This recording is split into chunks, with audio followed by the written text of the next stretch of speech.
Yesterday, if you guys were not here, if you were, you got a treat from Zoe. But we talked a lot about customer support and customer experience and feedback and how it how it feeds ads, how it gives you the ability to actually drive revenue from that team that you have set up. And I have two incredible people that have been friends with me for quite a while, especially in the space of supporting brands, supporting agencies, and supporting the overall ecosystem of getting the information they need so that the ads team can do better, so that the team can improve on the product and that you can actually get the real information from your customers. So, without further ado, Alex and Jeremy. Jeremy, how are you doing, brother? I'm doing really good. Thanks for having me here. Quick introduction. My name is Jeremy Horowitz. My day job, I currently run partner marketing at Gorgias, the number one help desk in the Shopify space. At nighttime, I invest and run an early stage VC firm. So I'm seeing it kind of from both sides, helping, diving in, how do we actually go build a brand, and then working with over almost 12,000 brands across the Shopify BigCommerce space today. And just really, how can we go build the next genre defining brands that are really going to set people up for the next decade or two? Alex, what's up, buddy? What's up, Nick? How you doing? Good seeing you again. Yeah, Likewise, dude. It was really, really awesome. Give me the background. yeah. I'm Alex Richards. I'm the director of partnerships over at Aventus. We're gorgeous elite partners. We handle customer service for big brands like Snow Teeth Whitening, Jolly Coffee, Kim Scooters. So really know a lot about customer service. We're really in the weeds for these bigger brands. It can really give you some good advice on how to level up your customer service. This to me is probably one of the easiest things. A lot of people write off customer support or customer experience. And in your two experiences of talking or onboarding any of these brands, what are, and I'll start with Jeremy because you've been in the game for quite a while. Age before beauty, of course. No offense, Alex. Age before beauty over here. Us bearded brothers have to us bearded brothers have to stay together on this one. But in your experience, like when people are thinking about this, and I asked the same question to Zoe, why do people put customer experience CX in this little box and not really care as much as until they have to, or they just go, cool, offshore. Why do you think that is a negative connotation around it? Yeah. So also previously working at a brand where like I was head of ecom and I worked directly with the CS team. It's most orgs, CS reports to operations. Everything in operations is about cost cutting and saving money. And then the innovative brands and the ones who really get the investment, get the value, put it under marketing and put it under that growth role. And so when you think about your investments, if it's under ops, how do we cut as much money? How do we save? How do we offshore? How do we just cut that line item down, down, down, not invest? The marketers, like, how do we create great experiences? How do we use this as a supercharger for all of our other marketing channels? And then the ones that really master that also notice that it's like, hey, these are a group of people that are directly interacting with my customers and can change their purchasing behavior. In retail, we would call those salespeople. Every other org, we call them salespeople. But in ecom, we call them customer support agents. But they really start to get that of like, oh, if I put and architect this entire team as this will make me money, they make those investments, they go to those greater lengths, they also provide better experiences for their customers. If it's how do we save as much money as possible, it's cut, cut, cut. Don't do anything. Don't surprise and delight. Don't create great moments because we need to sit penny pinch as much as possible. Oh man, Alex, I fill in the gaps on that one too. Are you seeing this on your side too? Yeah, definitely. One big thing, I've talked to hundreds of brands, like done hundreds of sales calls. Everyone thinks of customer service as the last thing. So they're just coming through when customer service is, coming up, it's piling up way too much for them. And on to add to that, to what Jeremy said, basically too, is that this is your front line of people. There's the one talking directly to your customers. They'll give you the most valuable data possible. Like I can't think of any way to get more valuable data than someone who's actually talking with your customers. To me, the biggest issue that we've started to see because we anytime we onboard a brand, we request Excel sheets or downloads of feedback that the customer has given on the product so that we can use this for ad copy. Is there any workflows that you guys are like, hey, this is something that we recommend always exporting or always getting to your ads team or your marketing team so that you have the most up to date information on how the product is resonating? Maybe I'll throw it to Jeremy on this one first. Yeah, so two parts there. One, yes, and what we see are most innovative CX teams that are really more of strategy level customer experience teams is they dump it out and they sum up, hey, by category, by type, by product, here are the most common points of feedback we get every month. And they literally sit in a room with the product team, with the marketing team of like, how can we solve these problems? The second part is the one of the core features of Gorgias and what we see a lot of brands really come to us and use us for is plugging directly into those channels, right? So someone leaves a comment on your Facebook ad. How do you comment and leave that publicly so that it helps your ad performance? Someone responds to your email. How do we respond directly in line? So we, two parts, right? We solve the issue immediately. We collect that point of feedback, and then they can take all of that information at the end of a month, quarter, year, and go, hey, here's all the stuff we saw. This is how we interacted. This is how we solved it. Because then, right, product can go take that and be like, oh, maybe we should round out this edge or change this size. But the marketing team can then go, and some of the best marketers I've seen will just copy and paste that customer support, like literally what the customer said in the ticket, and run it in ads, in subject lines, in all of those other channels because it's exactly what the customer said. And then bonus tactic is the really experienced marketers will take the most negative thing possible and use that as a reverse hook. And so what I mean by that is like a the best example is a ski resort in Utah would always be like 1-star review. This place sucked. It was too hard.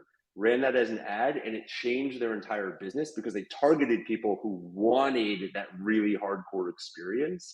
And it was almost like a call to action of like, this person's complaining about something that you love, come buy from us. And there's just so many other impacts outside of just, hey, we have feedback, let's pass it along, that the great teams are really using to uplevel their entire business. Yeah, This that's is like wild because like I was just texting with the brand. I was like, how frequently are you getting data exported from your call team for if you're not answering on the call side or from just your messages? He says on a weekly basis. Is Wow. that a lot? Like, that seems like a lot to me. If you must have massive volume of replies or reviews or tickets in that place. Yeah, Alex can probably talk pretty well to this as well. I would say it's based on scale. If you're doing like 10 orders a week, that's way too much. But if you're doing millions to tens of millions of dollars a month in sales, like you can routinely export that out. And that's the important Jeez. thing. Like you don't need to do this every day. You don't need to do this every week, but like add a cadence that feels right and that is helpful for your business.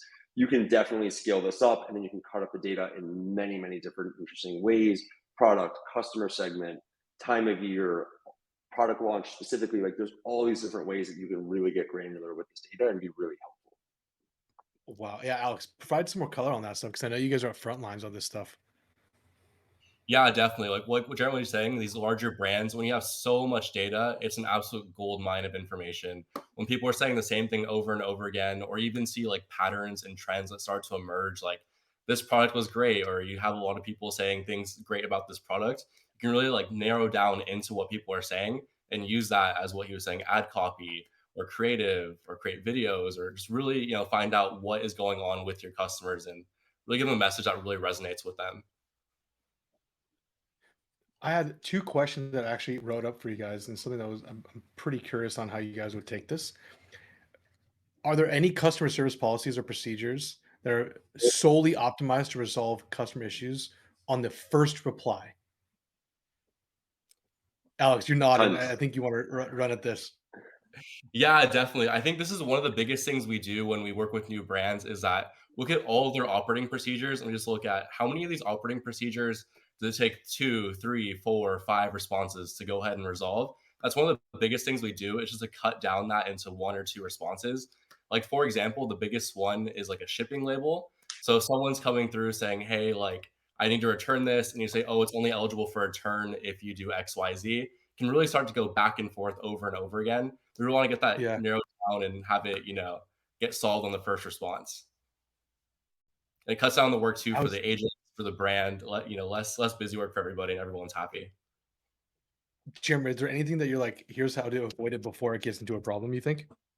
Oh yeah, automate it away before they even it touches an agent, so that Alex's team can focus on actual strategy and sales stuff. So Wizmos, where is my order, is the for across all of our brands almost always the most requested inbound ticket of just like the most volume of your tickets are people just gonna be like, hey, I haven't gotten my order yet. So one of our most popular features is literally just a self-service automation. Customer asks that before it even hits the frontline team. You just shoot them their tracking information, which we're pulling out of Shopify or the 3PL, and they have their answer immediately. They're feeling good, right? They don't have those jitters of am I going to get my package or not, and all the fear and drama that comes around that. but sizing guides, your returns policy, your shipping policy, like all of those questions that probably already live in an FAQ, you can just route all of those things, get it to the customer as soon as they ask it. Because why that's so important and why the like that sets apart really the brands who are struggling with customer support versus really thriving is kind of summed up in my favorite quote from Dave Fogarty from the Hoodie of customers expect personalized responses in robotic timeframes. And there's just no amount of Oh my humans that you god. can throw at scale at like millions of people asking these like very basic questions. And also like for the agent, it's like, guys, like it's on the site. Like if you just read it, it's right there. So yeah, we're doing a ton of work in the AI and automation space to just like how can we continue to surface that level of information, automate the really, really like routine robotic questions that come in so that agents can then go and focus on those complicated responses that actually do require that back and forth time. So you get all your stats in a good place and your team's focused on the high value projects that really like matter for that human touch. Well, dude, you prompted something for me that which is kind of wild. Like there's a couple new tools are coming out. Like AI is going to take over a good amount of some of this automation, both from your guys' perspective, where agents in up until I would honestly say on up until a little bit of last year, a lot of this year, and potentially moving forward, the automation of this is going to be a huge tool. How is this incorporated into you guys' businesses, or some of the brands requesting how to utilize AI, utilize automations within the tools you guys have? Yeah, definitely. I can answer this question. Like a big one for us is like automation. There's really a sweet spot for it. You want to benefit your customers, but you also want to benefit your agents as well. So like Jeremy was saying that where's my order question, despite that being on the help desk, that's still the number one most asked question, no matter if it's right there on the front page. That's still the number one question we receive. But as far as automations, you want to automate things that are not too complex. So when someone asks a very complex question, they don't get super annoyed, like, hey, this person is answering whenever we're all on the phone line trying to pay our electric bill or call the bank, we always want to talk to a person right away. It's always they can Yeah. always resolve customer issues faster. But as far as automation, definitely is great to take over things for those basic questions and getting the agents more like free time off their plate. Yeah. And so we have like multiple products at Gorgeous. Our automation, what we call our automation add-on is our most popular, fastest growing product right now. So I think it's a lot of what I was talking about before when Alex was talking about like how do you just take the not complicated, really simple projects and just get that to be self-serve. Something that we're in beta and experimenting with right now is essentially chat GPT infused customer support. So for everybody who isn't familiar with how customer support works, we have what are called macros, which are essentially like templatized emails, SMS, whatever channel it is, but the templatized message that your customer support team just rips, runs, you automate it, you like customize a little bit and then send out, and it's a massive efficiency. Where we're pushing that to the next level is Chat GPT or our AI product will essentially build that response for you dynamic to every inbound request. So instead of just having like one ticket for every time that someone asks, like, how do I process a return? Being able to have that automatically built, have a human review it, approve it, make sure that it's like really, really spot on and works. And so if you think about like V1, human has to go into Gmail and like type in every customer support email themselves. V2 is with Oh, rules and macros. You can automate, pull in a lot of dynamic variables. So you don't have to write the name again, you don't have to write the product, you don't have to write the order, right? We can go down that list for a long time. So it makes it a lot more efficient. And then now, instead of a bunch of people doing that over and over and over again, you have automation that then just pre-populates it. The human cleans it up, makes it personal, really makes it high value, plugs away, and they can now go right. In the beginning days, people could probably handle 30 email responses a day. Now they can maybe handle 100. That will allow them to handle hundreds per hour because they just have to review quickly. It's an approval process versus a build process. And so, yeah, that as far as Nick, your question, like what's the most requested thing? Every merchant we talk to is like, I want some sort of chat GPT into my help desk and into my support. I honestly don't think there's a way around it. Like, I don't think like now that is a non-negotiable for the brands, especially the speed. You're talking about this quote from Dave that you said. I started laughing because it's so real. Because now Yeah. you can automate voice messages. You can automate a message. I mean, look, as soon as they dropped that AI song from Drake in the weekend, and then I saw a recent one with Bad Bunny and Rihanna, like I am seeing way Ooh. more of these automated. It's a matter of time before the founder personal message voice call to auto voicemail. Hey, you just got a message. Your package should have already gotten there from us. I hope you have a great time. Like the automation of a voice from the company and team is going to be a little bit intrusive, but in my opinion, I'm obviously super for D2C, super for this world. I want you guys to like predict and like you guys have insights of where your company is going. Tell me something, and I'm gonna go to Alex on this one. Tell me something that you're like, look, I'm not saying this is existing now, but there's a potential for this shit to exist in the future that's a little bit more AI slash customer related. Go. I want you to kind of future cast with me. Yeah, 100%. I definitely see it in the future becoming a big thing. But one thing I want to say though, I think it totally depends on your audience. So older crowd always expects to have a person right there on the phone. I think if you put an automation there, one thing about future casting is I think that they would probably be. I think this may be a sign of disrespect, but I think as we go into the future, the younger audience is totally okay with talking to a robot, talking with an AI, as long as it gives them the answers they want. Oh, So I think that, as we move on and people become more and more comfortable with AI, it'll eventually take over. But at the same time, we have those people who expect to speak to a person. There's some other externalities that we want to look at as well in regards to, yeah, it gives them exactly what they want, but people don't exactly want to speak with a robot. They feel like if they have an answer or question that they weren't, is off topic, they want to be able to have that answered right away. And that's only something that a human can do until these automations become more sophisticated and more advanced. fair. Jeremy, future cast for me. What's the Yeah. potential down the pipeline? Yeah. So without revealing anything, I can't reveal in the roadmap. I think two things that I think are really interesting, and two things that I think like just one I think is like a which should be obvious, and one that's going to be like maybe one of my crazy ideas. So the first one is if you just look back in the past, retail sales worked because a human could connect with a human in a physical space and help them make a decision. Of all the tools, tips, tricks, hacks, everything we do in ecom and in D2C, we have not been able to replicate that experience because it is cost prohibitive to have someone sit and like wait for people to jump on your site. And it also kind of ruins the whole point of like always on 24/7. There are some really interesting experiments going on in the space in general around creating what the technical version of an agent. And what that means is like you train an AI bot to essentially replicate what a human could do. And so what's really interesting is like you could essentially create automated sales reps for your stores that are always on, that like you figure out some way to interact with them, and then they can essentially be your replaced sales rep.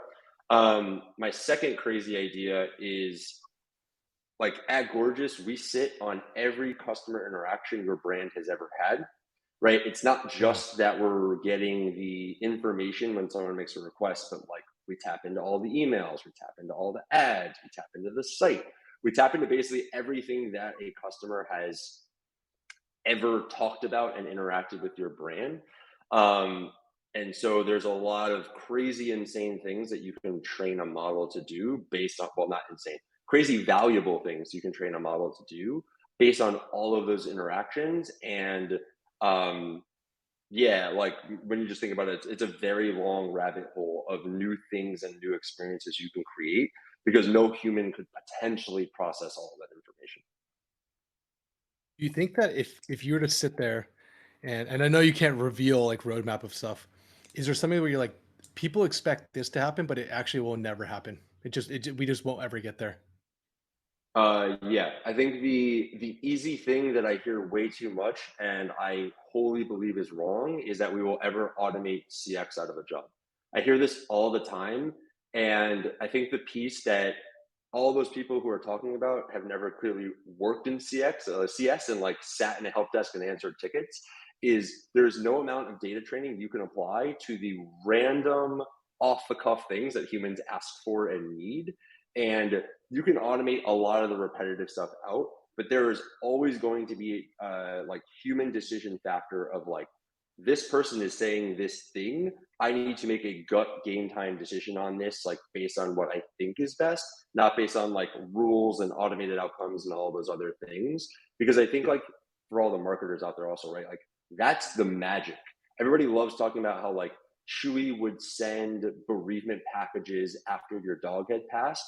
And like, right, like major churn moment, like obviously they're not going to become a customer anymore, but you send that moment, like no AI model is ever going to come up with that on itself and figure out the right moments to apply that. And probably famous last words for me, but right, like it's that human ingenuity and that human to human connection that like I feel like we don't talk about a lot because you have all the KPIs and things that you need to focus on, but that piece will always be there, and you always need that higher level like connection driven empathetic piece to this if you really want to be successful at it. Yeah, you're a super geek. You're a super nerd on this. This is why you're here. Yeah, I was like, you are in this shit, dude. What's up, Al? What do you got on that? Yeah, definitely. One thing too, I just want to ask you a question is that when you call into like say a phone line and it's a robot and the robot messes up, like how do you feel?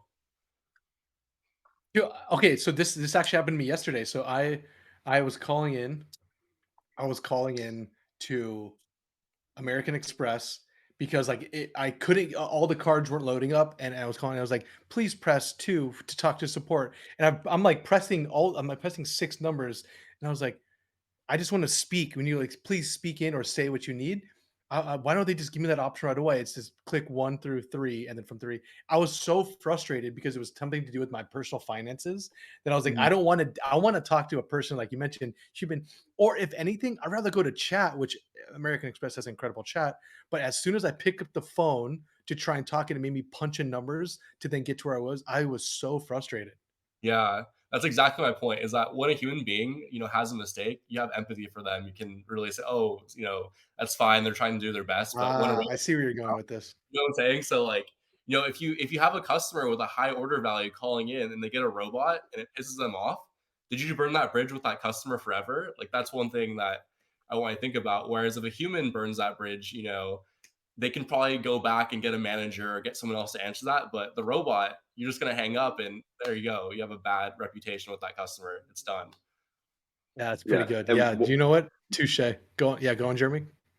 I was gonna say, if everybody doesn't want to talk about business, one consumer hack for everybody when you're stuck in that call cycle, I've actually just figured out, and this is not Gorgias approved or this is just like Jeremy tested, is just scream curse words at the automation, and there's something in the training in the model that accelerates it to a human faster. And I've tested this multiple times, especially with my bank, where if I call and I sit and I'm polite and I wait, it's 20 minutes.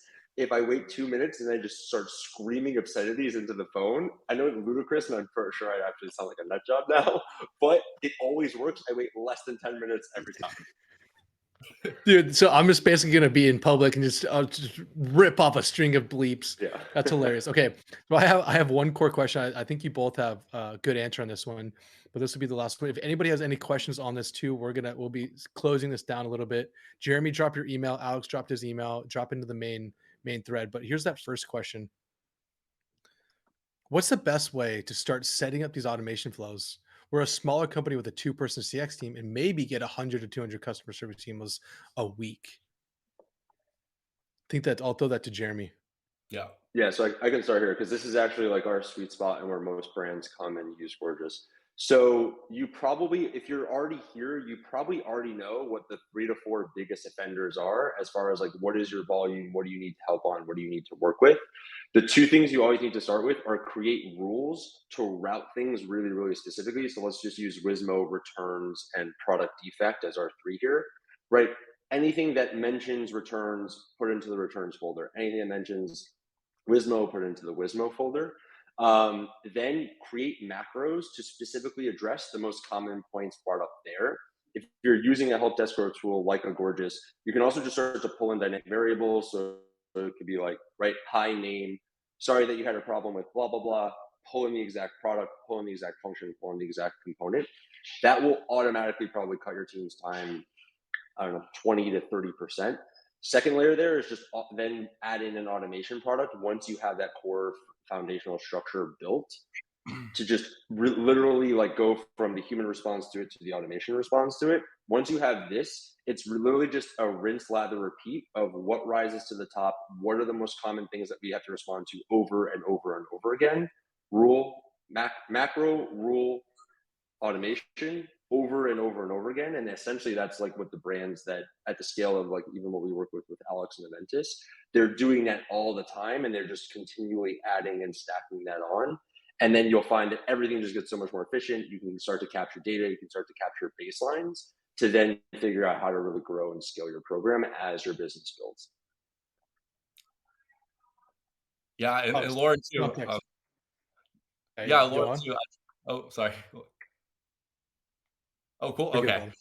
Lauren, I dropped my email in the chat too. If you want our director of customer success, we're more than happy to hop on a call with you and show you exactly what Jeremy said, exactly how to do that. So send me an email. We can hop on a meeting. We can show you exactly what we can do to fix that problem for you. That's huge. There's- Boys, I appreciate you. We went a little bit over, so it is what it is. But Jeremy, Alex, this is probably what I didn't know how this conversation was going to go. I figured we would just shoot the shit on a couple things, but this is extremely, extremely valuable, and I'm very thankful for the time we spent together. And I'll see you both in LA in just a couple of weeks, so I'm very grateful for that as well. Have a great rest of the day, and guys, we'll see you back here in about 2 minutes.